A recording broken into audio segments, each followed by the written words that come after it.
Hi friends, ಎಲ್ರಿಗೂ ನಿಮ್ಮ ಅನುಪಮ ಮಾಡುವ ನಮಸ್ಕಾರಗಳು. ಇವತ್ತಿನ ವ್ಲಾಗಲ್ಲಿ ನಾನು ಕೆಲವೊಂದು ಟಿಪ್ಸನ್ನು ನಿಮಗೆ ಹೇಳ್ಕೊಡ್ತಾ ಇದ್ದೇನೆ. ಈ ಟಿಪ್ಸ್ ನಿಮಗೆ ಗೊತ್ತಿರ್ಬೋದು, ಆದರೂ ಕೆಲವರಿಗೆ ಟಿಪ್ಸ್ ಗೊತ್ತಿರೋದಿಲ್ಲ. ಅವರು ನೋಡಿ ಇದನ್ನು ಟ್ರೈ ಮಾಡಲಿ ಅಂತ ತೋರಿಸ್ಕೊಡ್ತಾ ಇದ್ದೇನೆ. ಅದಕ್ಕಿಂತ ಮೊದಲು ನನ್ನ ಚಾನಲನ್ನು ಹೊಸದಾಗಿ ನೋಡ್ತಿರೋರು ಪ್ಲೀಸ್ ಸಬ್ಸ್ಕ್ರೈಬ್ ಮಾಡಿ, ಹತ್ತಿರದಲ್ಲಿ ಬರುವಂಥ ಬೆಲ್ ಬಟನ್ ಒತ್ತಿ, ಆಗ ನಾನು ಮಾಡಿರುವಂಥ ವಿಡಿಯೋದ ನೋಟಿಫಿಕೇಷನ್ ನಿಮಗೆ ತಕ್ಷಣಕ್ಕೆ ಸಿಗ್ತದೆ.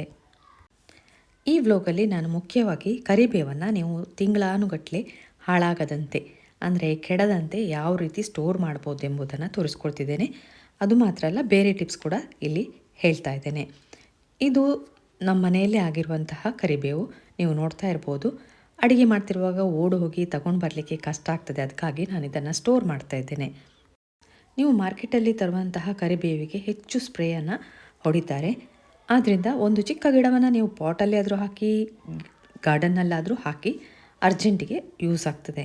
ಈಗ ಕರಿಬೇವನ್ನು ಯಾವ ರೀತಿ ಸ್ಟೋರ್ ಮಾಡ್ಬೋದು ಅಂತ ನಾನಿಲ್ಲಿ ತೋರಿಸ್ಕೊಡ್ತಿದ್ದೇನೆ. ಮೊದಲನೇದಾಗಿ ಇಲ್ಲಿ ನಾನೊಂದು ಟಿಫಿನ್ ಬಾಕ್ಸ್ ತಗೊಂಡಿದ್ದೇನೆ. ಇದು ಹಳೆಯದಾದಂಥ ಟಿಫಿನ್ ಬಾಕ್ಸು. ಅದನ್ನು ಕೂಡ ನೀವು ಈ ರೀತಿ ಯೂಸ್ ಮಾಡ್ಬೋದು. ಹಳೆಯ ಟಿಫಿನ್ ಬಾಕ್ಸ್ ಎಲ್ಲ ಇದ್ದರೆ ಮಕ್ಕಳಿಗೆ ಕೆಲವೊಮ್ಮೆ ಕೊಂಡೋಗೋದಿಲ್ಲ, ಅದನ್ನು ಮನೆಯಲ್ಲೇ ಇರ್ತದೆ ನೋಡಿ, ಅದನ್ನು ಈ ರೀತಿ ಯೂಸ್ ಮಾಡ್ಬೋದು. ಮೊದಲಿಗೆ ಟಿಫಿನ್ ಬಾಕ್ಸಿಗೆ ನಾನಿಲ್ಲಿ ಟಿಶ್ಯೂ ಪೇಪರನ್ನು ಹಾಕಿದ್ದೇನೆ. ನಂತರ ಒಂದೊಂದೇ ಕಡ್ಡಿಯನ್ನು ಈ ರೀತಿ ಇಟ್ಕೊಳ್ಬೋದು. ಹೀಗೆ ಬೇಡ ಅಂದರೆ ನೀವು ಅದನ್ನು ಒಂದೊಂದು ಎಲೆಯನ್ನು ತೆಗೆದು ಇದರಲ್ಲಿ ಇಡ್ಬೋದು.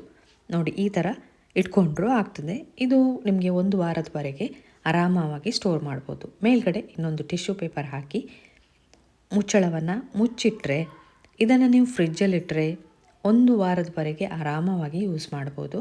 ಅರ್ಜೆಂಟ್ ಇದ್ದರೆ ಅಥವಾ ಅಡುಗೆ ಮಾಡುವಾಗ ಬೇಕು ಅಂತ ಹೇಳುವಾಗ ಈ ರೀತಿ ಯೂಸ್ ಮಾಡ್ಕೊಳ್ಬೋದು. ನೋಡಿ, ಇಲ್ಲಿ ನಾನೀಗ ಮುಚ್ಚಳವನ್ನು ಮುಚ್ಚಿ ಇದನ್ನು ಫ್ರಿಜ್ಜಲ್ಲಿ ಇಡ್ತೇನೆ. ಇದು ತುಂಬ ಟೈಟಾಗಿರುವಂಥ ಏರ್ ಟೈಟ್ ಕಂಟೈನರ್ ಇದ್ದರೆ ತುಂಬ ಒಳ್ಳೆಯದು. ಅಂಥ ಟಿಫಿನ್ ಬಾಕ್ಸ್ ಇದ್ದರೆ ಅದರಲ್ಲಿ ಹಾಕಿಡಿ.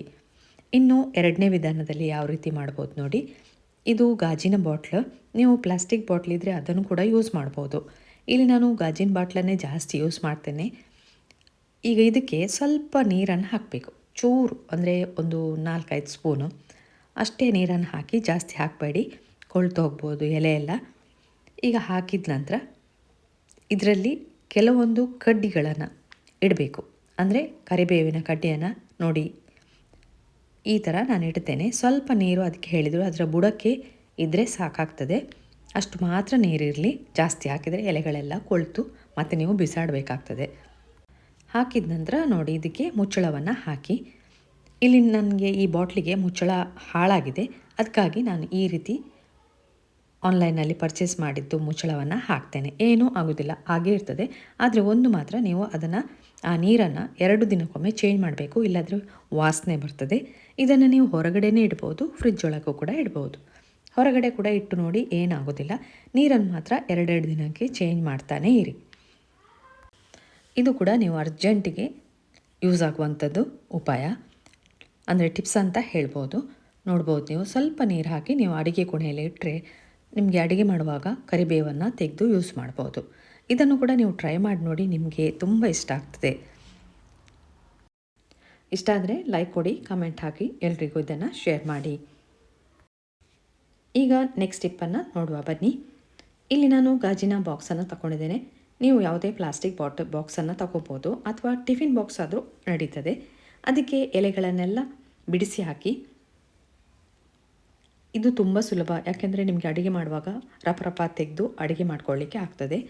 ಹಾಗೆ ಇದನ್ನು ಒಂದು ಲೇಯರ್ ಹಾಕಿದ ನಂತರ ಇದಕ್ಕೆ ಸ್ವಲ್ಪ ಅಕ್ಕಿ ಕಾಳನ್ನು ಹಾಕಿ, ಒಂದು 4-5 ಉದುರಿಸಿದರೆ ಸಾಕು. ಅಕ್ಕಿ ಕಾಳನ್ನು ಹಾಕಿದ ನಂತರ ಅದರ ಮೇಲ್ಗಡೆ ಪುನಃ ಇನ್ನೊಂದು ಲೇಯರಲ್ಲಿ ನೀವು ಎಲೆಗಳನ್ನು ಉದುರಿಸಿ. ಇದು ಎಲೆಯನ್ನು ನಾನು ತೊಳೆದೇ ಒಣಗಿಸಿ ಹಾಕ್ಕೊಂಡಿದ್ದೇನೆ.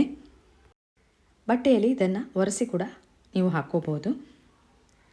ಎಲ್ಲವನ್ನು ನಾನಿಲ್ಲಿ ಹಾಕ್ತಾ ಇದ್ದೇನೆ. ಎಷ್ಟು ನಿಮಗೆ ತುಂಬುತ್ತದೆ ನೋಡಿ ಒಂದು ಬಾಕ್ಸಲ್ಲಿ, ಅಷ್ಟನ್ನು ಹಾಕಿ ಅಕ್ಕಿಯನ್ನು ಹಾಕಿ ಇಟ್ಕೊಳ್ಳಿ.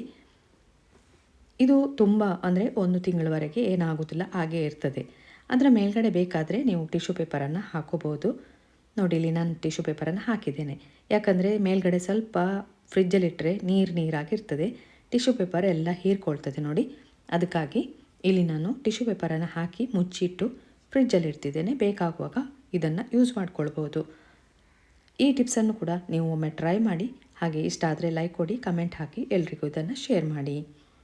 ಅದೇ ರೀತಿ ಪುದೀನ ಸೊಪ್ಪು ನೋಡಿ ಎಷ್ಟು ಫ್ರೆಶ್ ಆಗಿದೆ. ಇದನ್ನು ನಾವು ಮಾರ್ಕೆಟಿಂದ ತೊಗೊಂಡು ಬರ್ತೇವೆ. ಅದರ ಒಳಗಡೆ ಎಲ್ಲ ಬೇರೆ ಗಿಡಗಳು ಕೂಡ ಇರ್ತದೆ. ಅದನ್ನೆಲ್ಲ ತೆಗೆದು ಬೇರೆ ಮಾಡಿಕೊಳ್ಬೇಕು. ಅದಕ್ಕಾಗಿ ಈಗ ನಾನು ಇದನ್ನು ಕಟ್ಟನ್ನು ಬಿಚ್ತಾ ಇದ್ದೇನೆ ನೋಡಿ. ಬಿಚ್ಚಿ ಒಳ್ಳೆಯ ಗಿಡಗಳನ್ನು ತೆಗಿತಾ ಇದ್ದೇನೆ ನೋಡಿ. ಈ ಥರ ಬೇರೆ ಗಿಡಗಳು ಕೂಡ ಇರ್ತದೆ. ಇದನ್ನೆಲ್ಲ ತೆಗೆದು ಬಿಸಾಡಿ. ಪುದೀನ ಜೀರ್ಣಶಕ್ತಿಗೆ ತುಂಬ ಒಳ್ಳೆಯದು. ಇದರಿಂದ ಟೀ ಮಾಡ್ಕೊಳ್ಬೋದು, ಮತ್ತು ನೀವು ಸಾರಿ ಕೂಡ ಹಾಕ್ಬೋದು. ತುಂಬ ಒಳ್ಳೆಯದು. ಎಲ್ಲದಕ್ಕೂ ಹಾಕಿದರೆ ಒಂಥರ ಪರಿಮಳ ಚೆನ್ನಾಗಿರ್ತದೆ ಮತ್ತು ಆರೋಗ್ಯಕ್ಕೆ ತುಂಬ ಒಳ್ಳೆಯದು. ಬೇಡದ ಗಿಡಗಳನ್ನು ತೆಗೆದು ನಾನೀಗ ಪುದೀನವನ್ನು ಕ್ಲೀನ್ ಮಾಡಿ ಒಂದೊಂದೇ ದಂಟನ್ನು ತೆಗಿತಾ ಇದ್ದೇನೆ. ಒಳ್ಳೆ ಫ್ರೆಶ್ ಆಗಿದೆ ನೋಡಿ. ಕೆಳಗಡೆ ಬೇರು ಕೂಡ ಬಂದಿದೆ ಕೆಲವುದಕ್ಕೆ. ಇದನ್ನು ನೀವು ಒಂದು ಕಡ್ಡಿ ನೀವು ಪಾಟಲ್ಲಿ ಆದರೂ ನೆಟ್ಕೊಳ್ಳಿ, ಅಥವಾ ನಿಮಗೆ ಜಾಗ ಇದ್ದರೆ ನೆಟ್ಕೊಳ್ಬೋದು. ತುಂಬ ಚೆನ್ನಾಗಿ ಆಗ್ತದೆ ಇದು ನೋಡಿ. ನಾನು ಸ್ವಲ್ಪ ದಂಟನ್ನು ತೆಗೆದಿಟ್ಕೊಂಡಿದ್ದೇನೆ. ಇದನ್ನೀಗ ಒಂದು ಯಾವುದಾದ್ರೂ ಗ್ಲಾಸಲ್ಲಿ ಹಾಕ್ಕೊಳ್ಬೇಕು. ಇಲ್ಲಿ ನಾನು ವೇಸ್ಟ್ ಬಾಕ್ಸ್ ಇದೆ, ಅದರಲ್ಲಿ ಸ್ವಲ್ಪ ನೀರನ್ನು ಹಾಕಿ ಅದರಲ್ಲಿ ಇಟ್ಟಿರ್ತೇನೆ. ಇದನ್ನು ನೀವು ಅಡಿಗೆ ಕೋಣೆಯಲ್ಲೇ ಇಡ್ಬೋದು. ಬೇಕಾದಾಗ ನೀವು ಎಲೆಯನ್ನು ಕತ್ತರಿಸಿ ಯೂಸ್ ಮಾಡ್ಕೊಳ್ಬೋದು, ಟೀ ಮಾಡ್ಕೊಳ್ಬೋದು, ಮತ್ತು ನೋಡಲಿಕ್ಕೂ ಕೂಡ ಅಡಿಗೆ ಕೋಣೆಯಲ್ಲಿ ತುಂಬ ಚೆನ್ನಾಗಿ ಕಾಣ್ತದೆ.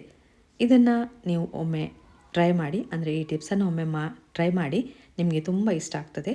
ಆದರೆ ಹಾಗೆ ಈ ಎಲ್ಲ ಟಿಪ್ಸಲ್ಲಿ ಯಾವ ಟಿಪ್ಸ್ ಇಷ್ಟ ಆಯಿತು ಅಂತ ಕೂಡ ನನಗೆ ಕಮೆಂಟ್ ಬಾಕ್ಸಲ್ಲಿ ಹಾಕಿ.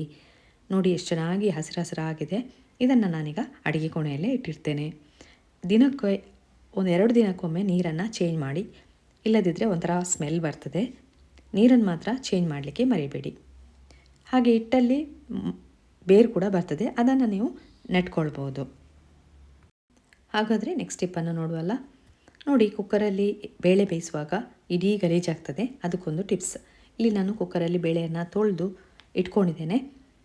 ಅದರಲ್ಲಿ 1-2 ಸ್ಪೂನಷ್ಟು ಎಣ್ಣೆ ಹಾಕಿ ಫಸ್ಟಿಗೆ. ನಂತರ ಒಂದು ಚಿಕ್ಕ ಸ್ಪೂನನ್ನು ಅದರೊಳಗೆ ಹಾಕಿ ಕುದಿಲಿಕ್ಕೆ, ಅಂದರೆ ಮುಚ್ಚಳ ಮುಚ್ಚಿ ಬೇಯಿಸ್ಕೊಳ್ಳಿ. ಒಂದು ಚೂರು ಮೇಲ್ಗಡೆ ಉಕ್ಕಿ ಬರೋದಿಲ್ಲ. ನೋಡ್ಬೋದು ನೀವು, ಈಗ ಬೇಯಿಸಿ ಆಗಿದೆ ನೋಡಿ ಯಾವ ರೀತಿ ಬಂದಿದೆ ಅಂತ. ಒಂದು ಚೂರು ಉಕ್ಕಿ ಬರಲಿಲ್ಲ ನೋಡಿ. ಒಳಗಡೆ ಕೂಡ ಒಳ್ಳೆ ಬೆಂದಿದೆ.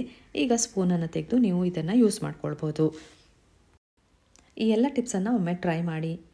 ಈ ವ್ಲಾಗನ್ನು ನೋಡಿದ್ರಲ್ಲ, ಇನ್ನು ನಿಮಗೆ ಹೊಸ ವ್ಲಾಗ್ನೊಂದಿಗೆ ಸಿಗ್ತೇನೆ. ಪುರ್ಸೊತ್ತು ಮಾಡಿ ನೋಡಿದ್ದಕ್ಕೆ ಥ್ಯಾಂಕ್ ಯು.